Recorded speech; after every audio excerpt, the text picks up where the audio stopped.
번째 순서는 데이터 경제와 금융산업이라는 주제로 박주영 금융위원회 금융혁신기획단 금융데이터정책 과장님께서 발표해 주시겠습니다. 박주영 과장님께서는 단상 위로 올라와 주시길 부탁드립니다.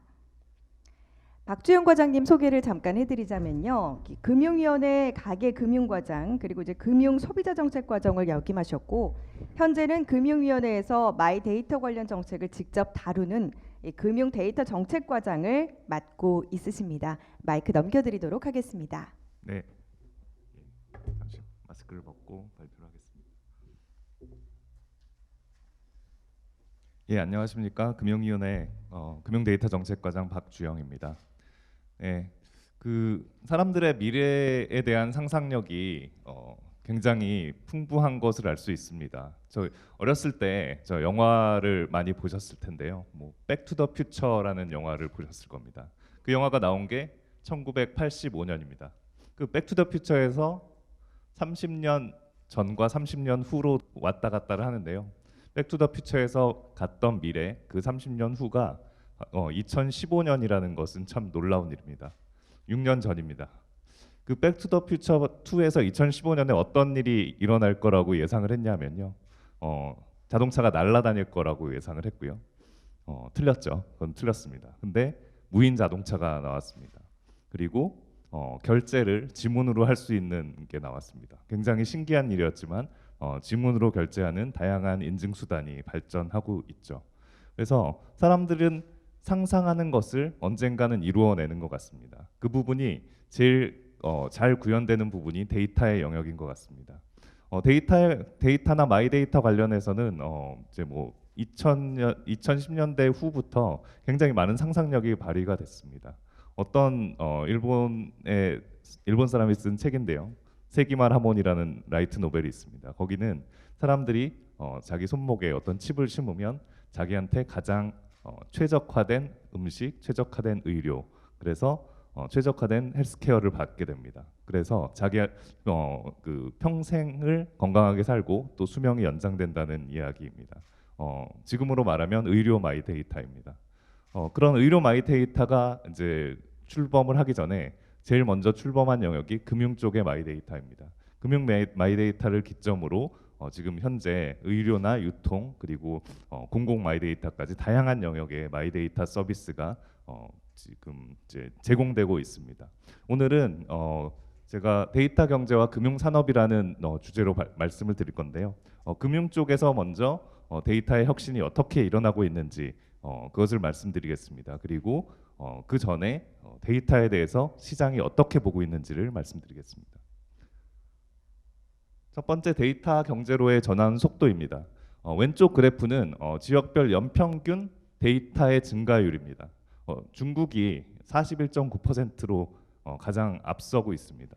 41.9%의 데이터 증가율이라는 것은 뭐 GDP나 어떤 수익률로 따지면 엄청난 거죠. 근데 데이터라는 것이 무형이기 때문에 이것이 뭐 어떤 시장 가격이나 어떤 밸류로 다 반영되지 않아서 그렇지 이렇게 급격한 생산량의 증가는 어떤 경제적 임팩트를 가져오게 되겠죠. 중국뿐 아니라 다른 쪽에서도 35%, 31% 이렇게 높은 증가율을 보이고 있습니다. 그래서 데이터 연도별 생산량을 보시면 2020년에 50제타바이트라는 엄청난 생산량이 전 세계에서 이루어지고 있습니다. 이 데이터들이 어떻게 우리의 세계를 바꾸게 될지 앞으로 살펴보겠습니다.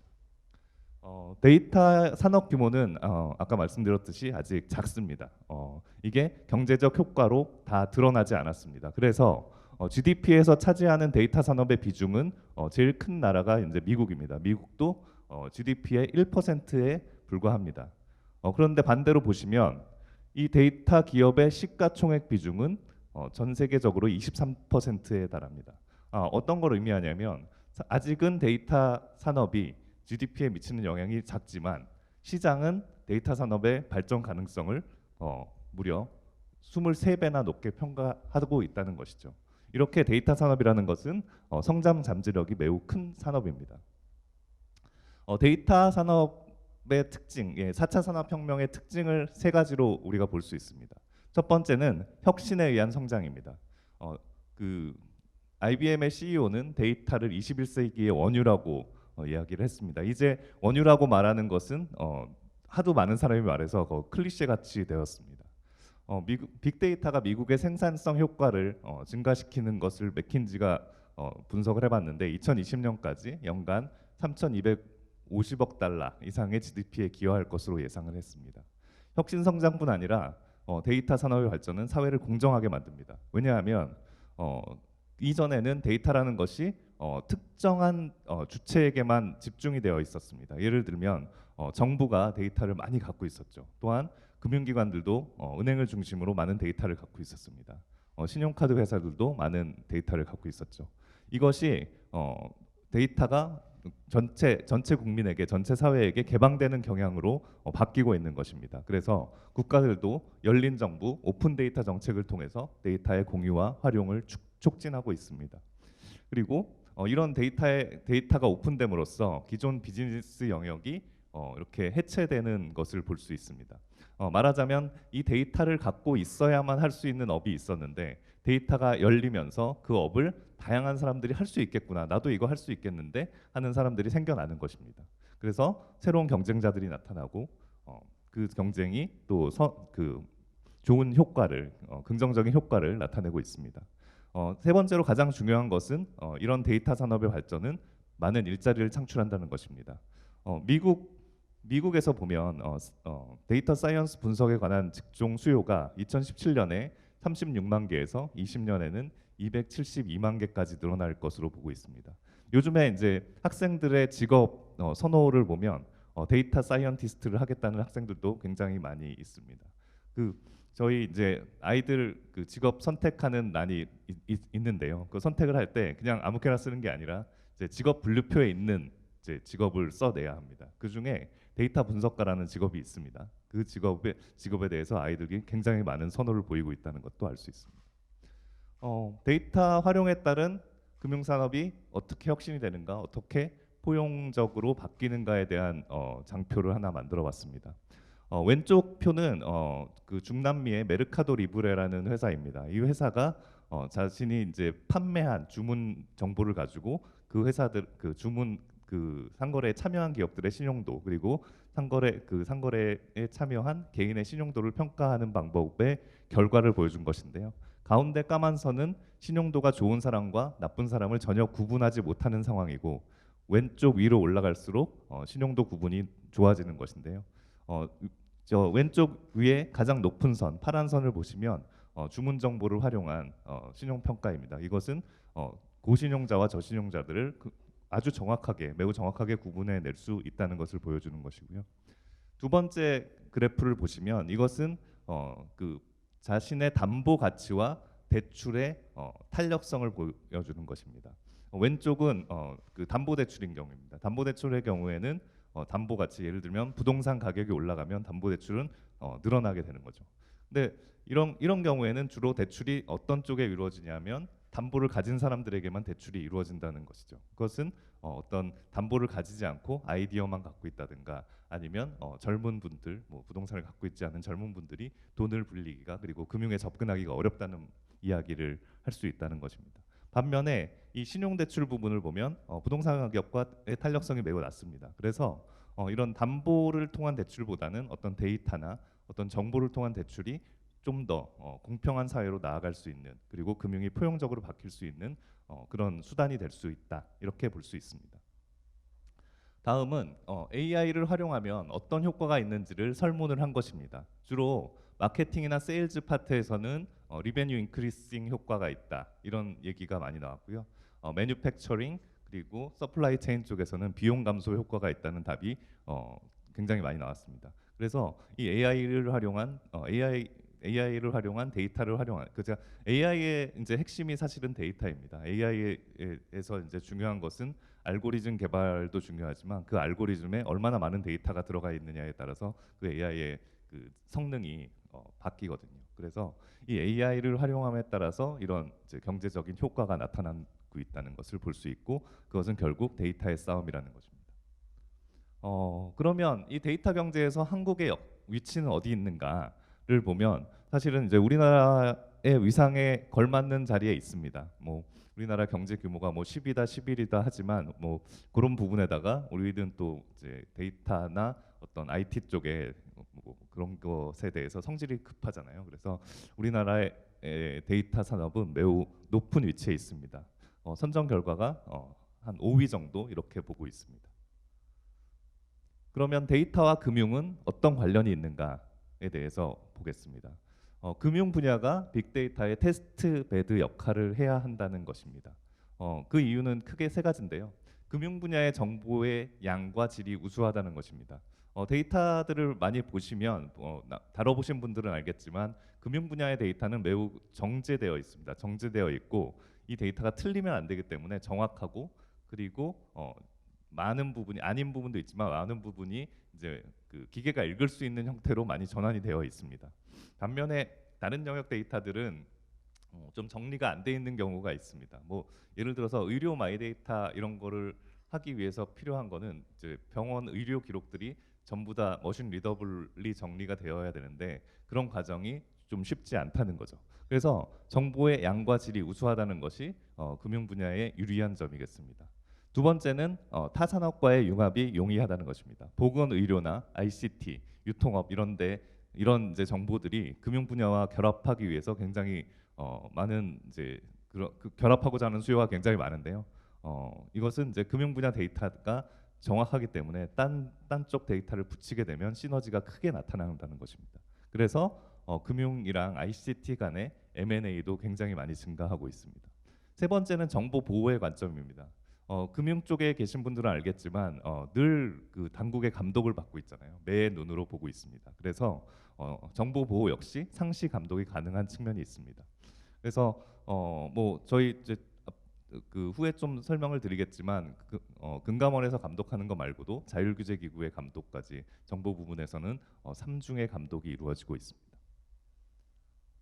데이터 경제가 이렇게 좋은 점이 있는데 좀 우려할 점도 있습니다. 두 가지로 볼 수 있는데요. 첫 번째는 데이터의 비경합성과 배제 가능성에 따른 겁니다. 데이터의 이런 특성 때문에 데이터에 기반한 빅테크 기업이 등장을 합니다. 빅테크 기업은 초반에는 이제 서비스를 편리한 서비스를 제공을 하게 되는데 사람들이 이 서비스의 맛을 들리면 그 서비스에서 탈퇴하지 못하는 락인 이펙트를 겪게 됩니다. 그래서 그렇게 되면 그 플랫폼을 쓰기 위해서 정보들이 그 플랫폼에 집중이 되겠죠. 이렇게 되면 이 빅테크의 시장 지배력이 강화되고 시장 지배력이 강화되면 이 이제 그 테크 기업의 핵심은 혁신인데 오히려 독과점으로 인해서 혁신의 동력이 떨어지는 경우가 있고 소비자 후생도 감소되는 이런 우려가 있습니다. 두 번째 방향은 네트워크 효과와 가치 측정이 곤란하다는 점입니다. 이런 것 때문에 개인정보 보호가 이 이제 데이터 활용에 비해서 정보 보호 측면이 소홀하게 다루어질 수 있습니다. 그래서 데이터 관련 정책을 할 때 저희가 주로 보는 것이 첫 번째가 공정 경쟁 기반이 강화될 수 있도록 하는 것이고요. 두 번째는 소비자 정보 주권이 보장될 수 있도록 하는 것, 그리고 개인정보의 유출이나 해킹이 일어나지 않을 수 있도록 개인정보 보호 장치도 강화하는 세 가지 방향으로 데이터 정책을 추진하고 있습니다. 다음으로는 금융산업 빅데이터 생태계를 저희가 어떻게 조성하고 있는지를 보여드리겠습니다. 크게 네 축인데요. 개방, 활용, 결합, 공유 이 네 가지 축으로 저희가 정책을 추진하고 있는데 한가운데 보시면 그 가운데 사람이 있다는 것입니다. 데이터 정책이 아무리 뭐 AI 그리고 이제 뭐 머신 리더블 이런 식으로 기술이 중요하지만 기술이 중요하다 하더라도 그 한가운데 사람이 있다는 것을 저희가 잊지 않고 있습니다. 저희가 데이터 3법 개정 아까 이제 사회자님께서도 말씀해 주셨는데 GDPR에서 데이터 활용과 정보 보호 개념에 대해서 좀 이제 GDPR을 참고했습니다. GDPR은 이제 유럽의 일반적인 데이터 보호 그 규정인데요. 이 규정에서 첫 번째로 저희가 따온 것이 데이터 활용을 위한 가명 정보의 개념입니다.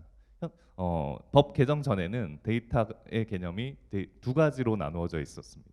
익명 정보와 실명 정보입니다. 익명 정보 같은 경우는 누구나 활용을 할 수 있었고 법에 그 규제가 없었던 정보입니다. 그런데 익명 정보의 문제는 이게 누구의 정보인지 모르기 때문에 패널 분석이나 시계열 분석을 할 수가 없었죠. 반면에 실명 정보는 이게 누구 정보인지 알기 때문에 데이터를 붙일 수도 있고 시계열로 볼 수도 있는데 이 데이터 활용에 있어서는 정보 주체의 명확한 동의가 있어야 활용할 수 있었다는 것입니다. 그래서 두 개념의 약간 중간 정도의 개념이라고 생각하시면 되는데요. 그것이 가명 정보입니다.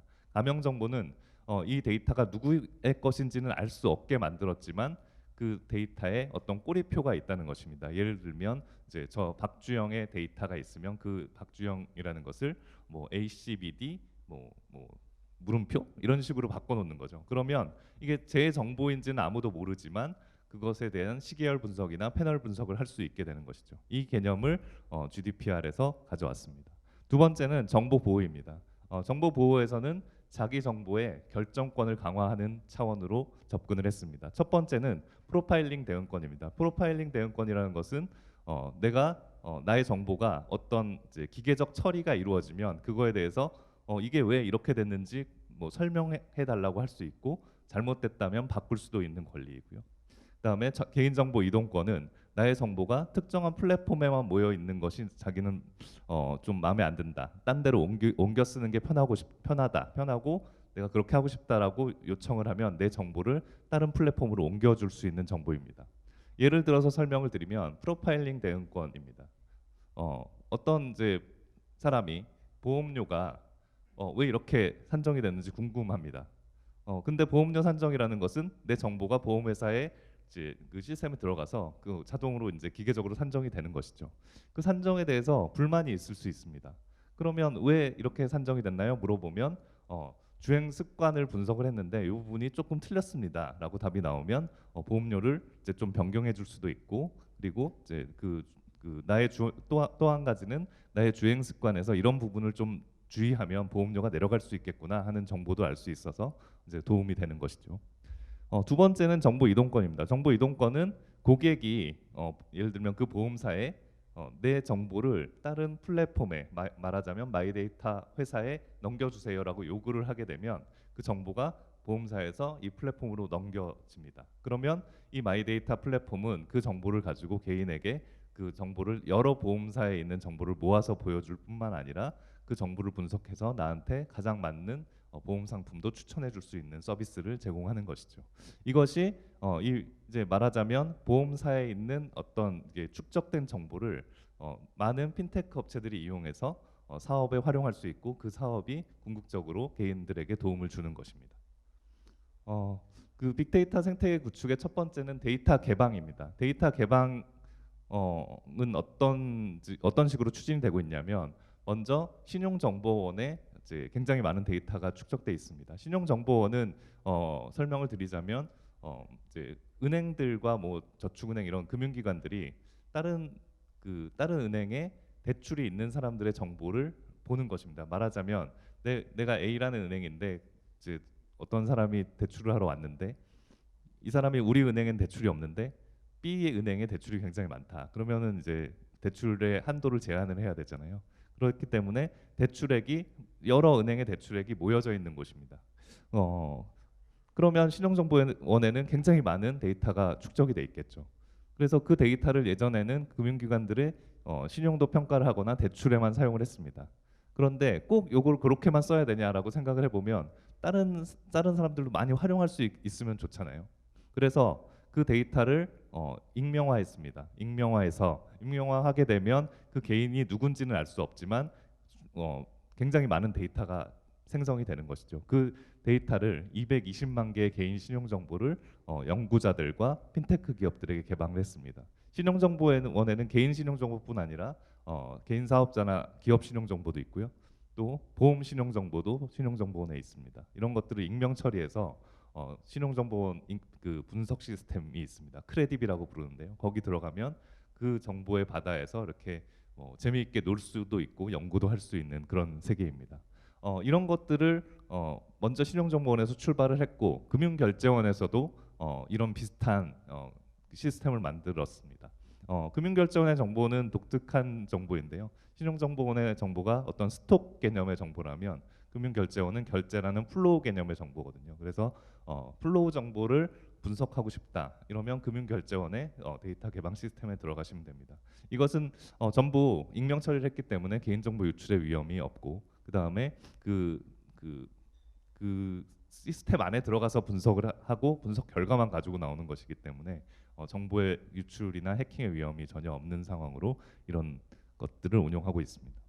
두 번째는 공공 데이터 개방인데요. 예, 금융위 산하 기관들 그런 기관들에도 굉장히 많은 공공 데이터들이 있는데 이 데이터들을 개방을 해서 많은 분들이 사용할 수 있도록 하고 있습니다. 뭐 이 공공 데이터 개방의 힘을 우리가 언제 느꼈냐면 그 마스크맵 할 때 느끼셨습니다. 사실은 이게 그 심사평가원 정보잖아요. 그 정보를 가지고 평가원에만 가지고 있었으면 우리가 마스크를 쉽게 살지 못했을 것입니다. 지금은 쉽게 사시지만 우리 정말 마스크 사기 어려웠잖아요. 그때 마스크맵이 얼마나 고마웠습니까? 이게 정부가 했으면 이렇게 빨리 못했을 거거든요. 이 데이터를 개방하면서 민간 업체가 같이 들어갔기 때문에 빠른 시간에 마스크맵을 할 수 있었던 것입니다. 다음은 데이터 거래소입니다. 데이터 거래소라는 것은 실제 정보를 그 분석 시스템에 들어가서 연구만 하고 싶은 게 아니라 나는 데이터를 사오고 싶다 하는 분들을 위한 겁니다. 데이터 거래소의 장점은 뭐냐면 이 데이터가 어디 있는지를 검색을 하고 그 다음에 그 데이터를 가진 사람에게 약간 이제 데이터를 이제 피팅을 하거나 이렇게 좀 데이터 마이닝을 요구할 수 있습니다. 사실은 데이터 가진 사람과 쓰는 사람의 니즈가 다르기 때문에 좀 마이닝이 필요하거든요. 그것도 이 시스템 안에서 할 수 있고 그리고 데이터 전송 그리고 결제까지 원스톱으로 이 시스템에서 제공할 수 하는 것입니다. 이 이제 데이터 거래소에서는 2월 1일 기준 조금 지난 기준인데요. 거래량이 1,149건이 거래되었고 이제 유료 거래가 9억 원 정도 되었습니다. 여기 이제 거래소에는 유료 데이터도 있지만 그러니까 쉽게 받으실 수 있는 무료 데이터도 있으니까요. 데이터 분석에 관심이 많으신 분들은 그 데이터 거래소 금융보안원의 데이터 거래소가 있습니다. 거기 들어가 보시면 필요한 데이터들을 많이 찾으실 수 있을 것입니다. 다음은 데이터 결합입니다. 이제 그 가명 정보 개념을 아까 설명을 드렸는데요. 가명 정보의 개념이 가장 이제 꽃을 피우는 부분이 데이터 결합입니다. 아까 말씀드렸듯이 그 가명 정보는 꼬리표가 있기 때문에 두 데이터를 붙이고 세 개의 데이터들도 붙여서 이제 분석을 할 수 있는 거죠. 말하자면 카드 이용 정보랑 기지국 접속 정보를 이용해서 여행이나 관광 정보를 분석을 하게 되면 이제 소상공인들이나 이런 이제 자영업자들이 내가 어디에 어떤 사업을 개업을 하면 좋겠다 이런 것에 대한 기초적인 정보를 알게 되는 것이죠. 물론 이게 이제 뭐 자영업을 차리려면 이런 것 가지고 되는 게 아니라 발품을 팔아야 되겠지만 아무것도 없는 상태에서 이렇게 돌아다니는 것보다는 데이터를 기반으로 이제 타겟팅해서 그 다음에 좀 더 구체적인 위치나 영업 행태 이런 것을 결정하면 좋겠죠. 이런 데이터 결합은 현재 금융보안원 그리고 신용정보원에서 이루어지고 있습니다. 데이터 결합에 대해서 이제 처음에 많은 분들이 이제 아무나 다 데이터 결합을 하면 안 되냐 이렇게 이제 요구를 하셨던 분들도 많이 있습니다. 그렇지만 이제 데이터 결합이라는 게 워낙 이제 정보 유출의 위험이라든가 이런 우려들이 있었기 때문에 안전한 기관들, 공공기관들을 통해서 데이터 결합을 할 수 있도록 지금 진행하고 있습니다. 다음은 이제 빅데이터 생태계의 새로운 플레이어들입니다. 예전에 이제 데이터 업계는 어떤 회사들이 있었냐면 주로 CB들이 있었습니다. 개인 CB, 기업 CB들이 데이터 업계에 있었는데 이런 이제 CB들 말고 좀 더 작은 업체들이 들어올 수는 없을까 이런 생각을 해서 이 뉴 플레이어들을 진입할 수 있는 방안을 생각해봤습니다. 첫 번째는 비금융 CB입니다. 뭐 아까 이제 메르카도 리브레 사례도 봤지만 금융 정보가 아닌 비금융 정보를 가지고 사람들의 신용도를 평가할 수 있을까 하는 생각에서 출발합니다. 말하자면 나는 금융 거래는 많이 안 했는데 뭐 통신료는 잘 내고 있어. 그러면 금융회사는 이 부분에 대해서 어느 정도의 등급을 줘야 될까? 뭐 보통은 팀파일러라 그래서 중간 정도 신용 등급을 줍니다. 이럴 경우에는 뭐 은행 대출이나 이런 게 쉽지가 않습니다. 그래서 이분들이 신용도를 뭐 은행을 조금 체크카드나 이런 걸 거래를 하고 나서야 은행이 이분들을 믿고 대출을 하게 되는 거죠. 근데 이제 이분들의 통신료 납부 정보를 이용하게 되면 이분은 정말 뭐 하루도 안 틀리고 통신료를 잘 내는 사람이다라는 게 확실하다면 처음부터 금융거래를 터주면 되는 거거든요. 이게 이제 비금융 시비의 생각입니다. 그래서 비금융 시비는 핀테크 업체들도 들어올 수 있도록 자본금 요건을 한 5억 원 정도까지 낮췄습니다. 일반 시비는 50억 원 정도의 자본금이 필요했지만 요거는 이제 핀테크 기업들 진입을 위해서 좀 낮췄고요. 그 다음에 개인 사업자 시비입니다. 개인 사업자들의 문제는 뭐냐면 아까 말씀드렸듯이 담보가 없다는 것입니다. 그렇지만 장사는 잘 될 수 있어요. 장사는 잘 되지만 담보는 없다. 그러면 여기 그 대출이 또 안 되거든요. 대출이 안 되면 제일 어려운 점이 운영 자금을 조달하는 거죠. 운영 자금 조달할 때 주로 이제 뭐 말하자면 깡을 하는 거죠. 이렇게 좀 점잖은 용어로 할인인데요. 그 할인은 어디서 하냐면 이제 주로 대부 업체죠. 대부 업체라기보다는 그 이제 어음 할인하는 이제 업체인데 결국은 이제 법적으로는 대부 업체가 되죠. 그 업체에 가면은 그 할인율이 굉장히 높습니다. 그렇지만 이분들 운전 자금을 이제 계속 확보를 해야 되니까 그 할인율을 감수를 하고 있는 거죠. 근데 만약에 이분들이 정말 장사가 잘 되는 게 확실하다는 걸 알게 되면 어떨까요? 뭐 그러면 은행도 할인을 해줄 수 있는 거죠.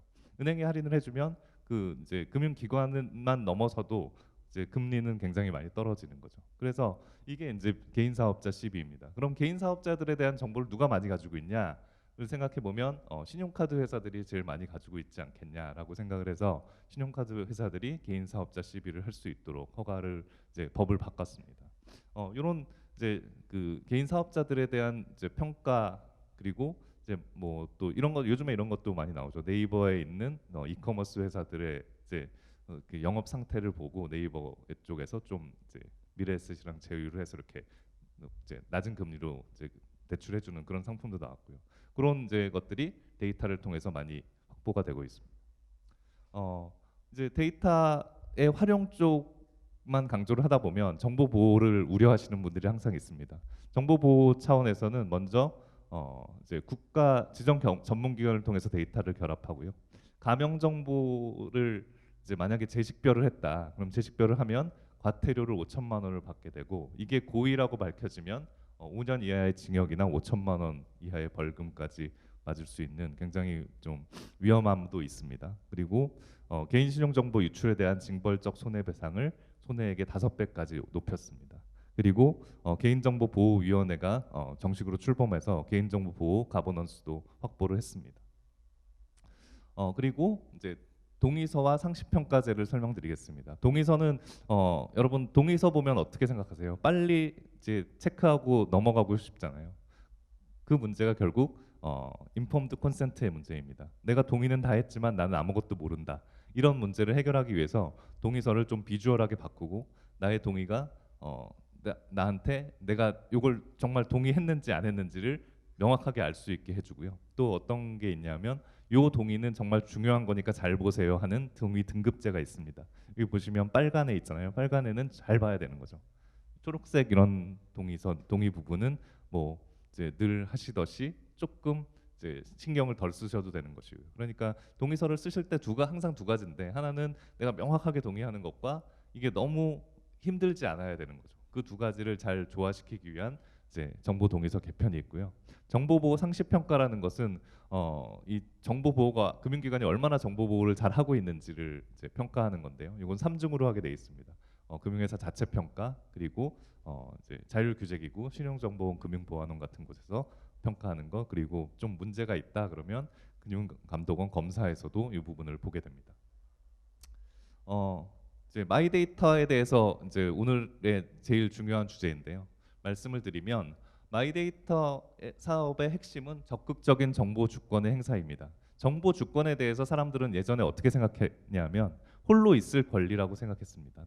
나는 혼자 있고 아무도 나를 알지 않았으면 좋겠어해서 정보 주권이 출발을 합니다. 그래서 이것은 이제 프라이버시권이라고 말할 수 있죠. 근데 이제 사회가 발전되면서 내가 나를 혼자 있을 수가 없는 거예요. 어떤 서비스를 이용하다 보면 뭔가를 동의해서 내 정보가 흘러가기 시작합니다. 거기서 이제 나온 것이 개인정보 자기결정권입니다. 그래서 내가 내 정보를 알려주고 싶은가 안 싶은가 나는 내 정보 알려주고 이 서비스를 하고 싶어 아니면 이 서비스가 아무리 좋아도 내 정보를 주고 싶지 않아 이걸 결정할 수 있는 거 이게 이제 두 번째 단계인데요. 그게 동의권과 내 정보 삭제권입니다. 근데 이제 데이터 경제에서는 이 두 가지 단계를 좀 넘어섰다고 볼 수 있습니다. 뭐냐하면 적극적으로 그리고 능동적으로 나의 정보 주권을 행사하는 거죠. 그러니까 내 정보에 대해서 내가 정말 통제를 하는 겁니다. 그냥 동의를 한다는 것은 A라는 플랫폼이 내 정보를 쓸 건데 동의해줘. 이건 수동적이잖아요. 근데 정보 주체가 A라는 플랫폼에 가서 내 정보를 B로 이동해줘. 아니면 C로 이동해줘. 아니면 지워줘. 이런 거. 그리고 왜 내 정보를 네가 이렇게 썼니? 이런 식으로 평가했니? 이런 걸 설명하게 하는 그런 이제 적극적인 정보 주권을 행사하게 하는 수단이 마이데이터라고 볼 수 있습니다. 그래서 마이데이터를 뭐라고 정의하냐? 그러면 정보 주권의 수호자 그리고 내 손 안에 금융 비서라고 말할 수 있습니다. 어떤 거냐면 나의 정보들이 다 흩어져 있잖아요. 그 흩어진 것을 마이데이터 앱이라는 한 가지 플랫폼에 쫙 모아서 보면 내가 은행 계좌에 내가 예금이 얼마 있고 대출이 얼마 있구나. 근데 대출은 얼마 안 되는데 이번 달에 카드를 너무 많이 써가지고 마이너스가 나게 생겼네. 그리고 보니까 보험이 보니까 너무 많이 들었다. 아니면 너무 조금 들었다. 그래서 보험이 얼마 있는지도 볼 수 있고 그리고 나의 자산이 너무 예금이랑 대출 쪽에만 기울어져 있다. 이렇게 생각할 수도 있잖아요. 그래서 증권 정보까지 볼 수 있으면 나의 이제 포트폴리오 관리까지 해줄 수 있는 거고요. 이거와 연결해서 맞춤형 상품을 추천한다든가 그리고 나의 이제 뭐 말하자면 이런 거죠. 너 보니까 이쪽 보험이 좀 모자라네. 좀 들어야 되겠다. 이렇게 추천해 줄 수 있는 거고요. 뭐 포트폴리오 관리도 해줄 수 있는 것이고 그렇습니다. 이제 마이데이터를 구현하기 위해서 제일 중요한 것은 내가 나인 줄을 인증하는 거죠. 다른 사람이 들어와서 나처럼 내 정보를 긁어가면 안 되니까 제일 중요한 게 첫 번째 멀티팩터 인증을 해주고요. 그래서 정보 주체가 금융회사에게 정보 범위나 API 규격 이런 거 암호화 이런 것을 딱 맞춰가지고 마이데이터 사업자에게 넘겨주게 됩니다. 마이데이터 사업자는 저희가 이번에 허가를 했지만 제일 중요하게 본 것이 보안 기준입니다. 보안 기준은 저희가 마이데이터 사업자는 이제 자본금을 5억까지 내려서 많은 핀테크 업체들이 들어올 수 있게 해드렸는데요. 근데 이제 저희 이제 시큐리티 부분은 금융회사랑 똑같이 받습니다. 그러니까 제일 중요한 게 엄격한 보안 기준이죠. 이제 본인이 인증해서 정보를 옮기고 이제 그 마이데이터 사업체에 이제 어떤 보안 하에서 서비스를 제공하기 위해서 마이데이터 지원센터라는 게 있습니다. 이 지원센터에서는 이 마이데이터는 굉장히 많은 회사들이 들어와 있기 때문에 또 핀테크 회사들도 있고 그렇기 때문에 뭐 제도나 어떤 서비스 형태 이런 거 API는 어떻게 해야 돼요 이런 것들을 좀 잘 모르시는 분들도 있기 때문에 신용정보원에 있는 마이데이터 지원센터에서 그런 것들을 도와주고 있습니다. 이제 최근에 마이데이터 관련해서 쟁점 이제 기사를 좀 보셨을 텐데요. 주문 정보입니다. 주문 정보가 신용 정보에 포함되냐 이런 이제 기사들도 많이 났었는데 사실 저희가 이제 이제 자세히 설명은 많이 못 드렸지만 한번 이 자리를 빌어서 설명을 드리자면 신용 정보의 정의에 보면 상거래 행위에 따른 상거래 종류, 기간, 내용, 조건 이런 것은 신용 정보에 포함되고요. 이게 포함되는데 신용도 판단에 필요한 상행위에 따른 상거래 종류입니다. 그러니까 그러면 신용도 판단에 필요하냐? 저희가 앞에도 예를 들었지만 주문 정보는 신용도 판단에 굉장히 많이 쓰고 있습니다. 전 세계적으로. 네. 그러니까 물론 이제 전통적인 신용 평가는 이제 금융 정보만 가지고 신용 평가를 했는데 지금의 트렌드는 금융 정보만 가지고 평가하는 것이 아니라 대한 신용 평가가 많이 늘고 있고요. 그거의 핵심이 주문 정보입니다. 그래서 유통 정보를 활용할 경우에 승인율이 7.5%나 늘고 승인자의 불량률도 굉장히 많이 감소하는 것을 볼 수 있고요. 지마 신용 같은 경우에서는 거래 내역 정보를 가지고 개인 신용 평가에 반영을 하는 것은 너무 잘 알려진 일입니다. 그래서 핵심이 뭐냐 하면 소비자 편익에 도움이 되는지입니다. 소비자 편익에 도움이 되죠. 내가 어떤 정보를 어떤 상품을 주문했는지를 보게 되면 소비 행태나 소비 성향을 분석해서 특화된 상품을 추천할 수 있는 거죠. 예를 들면 여행 상품을 자주 구매했다 그러면 환율 우대나 여행자 보험 이런 이제 관련 상품을 추천해 줄 수 있는 거고요. 교육 상품을 자주 구매했다 그러면 교육에 특화된 카드라든가 교육 관련 보험 이런 거 추천할 수도 있는 거죠.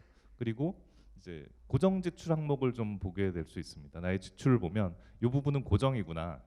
이 사람은 이 영역은 더 이제 금융 쪽으로 투자나 이제 저축 쪽으로 갈 수 없는 부분이 있고 남은 부분이 있다는 걸 알게 되죠. 그렇기 때문에 고정 지출 항목을 추정해 가지고 소득, 소비, 저축, 투자 설계도 할 수 있는 그런 이제 서비스입니다.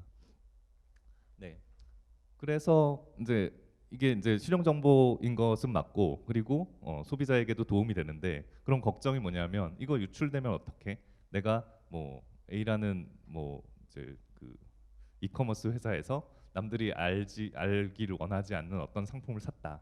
그거를 내가 뭐 물론 내가 이동권을 행사했지만 다른 플랫폼으로 옮겼을 때 유출되면 어떻게 하는 걱정이 있다는 겁니다. 그래서 이것을 민감 정보가 포함되지 않도록 범주화 시켰습니다. 12개 정도의 카테고리로 이제 범주화를 시켰는데 물론 이제 범주화를 좀 더 작게 할수록 정보의 유용성은 있지만 12개 정도 카테고리를 하더라도 뭐 신용평가나 개인의 맞춤형 상품 추천에는 큰 도움이 되기 때문에 양쪽을 다 잡을 수 있는 방법을 선택한 거죠. 마이데이터 시행의 기대 효과입니다. 기대 효과는 첫 번째는 정보 주권이 개인에게 돌아가는 것입니다. 홀로 있을 권리에서 적극적인 정보 이동권으로 이제 진행이 되는 거죠. 그래서 자기 정보가 한눈에 이제 한 앱에서 확인이 되고 확인이 되면 이 정보는 좀 없었으면 좋겠어 세상에. 그러면 이제 지시를 해서 정보를 삭제를 할 수도 있는 거죠. 말하자면 나의 정보가 내가 주문은 했지만 지금 기억하지 못하는 어떤 이커머스 회사에 있다면 삭제를 할 수 없겠죠. 그렇지만 내가 결정한 마이데이터 앱에 딱 가져갔다. 그러면은 언제든지 내가 보고 있기 때문에 이건 지워야지. 그러면 오늘 깜빡 잊어버렸어. 지워야지 하고 잊어버렸지만 그 앱에 내일도 들어가고 모레도 들어가기 때문에 이거 지우자. 그러면 그 다음 날 지울 수 있게 되는 거죠. 근데 잘 안 들어가는 앱에 그 정보가 있다면은 잘 지우기 어렵겠죠. 두 번째는 정보 독점의 해소입니다. 이제 정보라는 것이 예전부터 항상 어떤 정보 허브에 집중이 돼 있죠. 국가라든가 큰 은행이라든가 뭐 이런 쪽에 집중이 돼 있는데 그 정보들이 이제 그 사회 전체로 좀 퍼져나갈 수 있는 이제 기능을 하게 되는 거죠. 뭐 말하자면 이제 나의 정보가 A라는 은행에 있는데 뭐 개인이 나는 그 은행보다는 뭐 어떤 플랫폼에서 내 이제 금융 거래를 하고 싶어. 그러다 보면 그 정보들이 그 플랫폼으로 옮겨져야 되는 것이죠. 그러니까 그 정보들을 독점하기는 굉장히 어렵다. 그러니까 어떤 내가 은행이라는 이유로, 보험사라는 이유로, 국가라는 이유로 그 정보를 독점할 수 없게 되는 그런 상황이 되는 거죠. 그래서 정보 독점이 해소되는 것이고요. 세 번째는 일자리 창출에도 기여한다는 것입니다. 두 번째 기대 효과는 이 마이데이터가 마이데이터 홀로 있지 않다는 것입니다. 이제 이미 시작된 오픈 뱅킹 그리고 앞으로 전자금융거래법이 개정되면 도입될 마이페이먼트와 연계돼서 이제 요 세 가지가 연계되면 결국은 금융회사들도 굉장히 어려워지는 건데요. 어려워지지만 또 기회가 되는 겁니다. 어떤 기득권이 아닌 서비스의 질로 경쟁을 하게 되고 그 경쟁 자체가 소비자들에게 도움이 되는 그런 상황이 될 것입니다. 네. 마지막으로 이제 마이데이터 허가에 대해서 좀 궁금해하시는 분들이 있어서 말씀을 드리겠는데요. 1월까지 이제 1차 본허가가 다 됐습니다. 28개 기업이 허가를 받았고요. 아직 좀 심사 중인 회사들도 있고 뭐 그런 회사들은 4차 심사를 하게 될 거고요. 3월에는 또 기다리시는 분들이 굉장히 많다고 해서 3월에 2차 허가를 접수를 받고 또 한 3, 4개월 정도 허가 절차를 진행할 예정입니다. 예, 이상 오늘 이제 마이데이터를 중심으로 데이터 경제와 빅데이터에 대해서 설명을 드렸습니다. 감사합니다.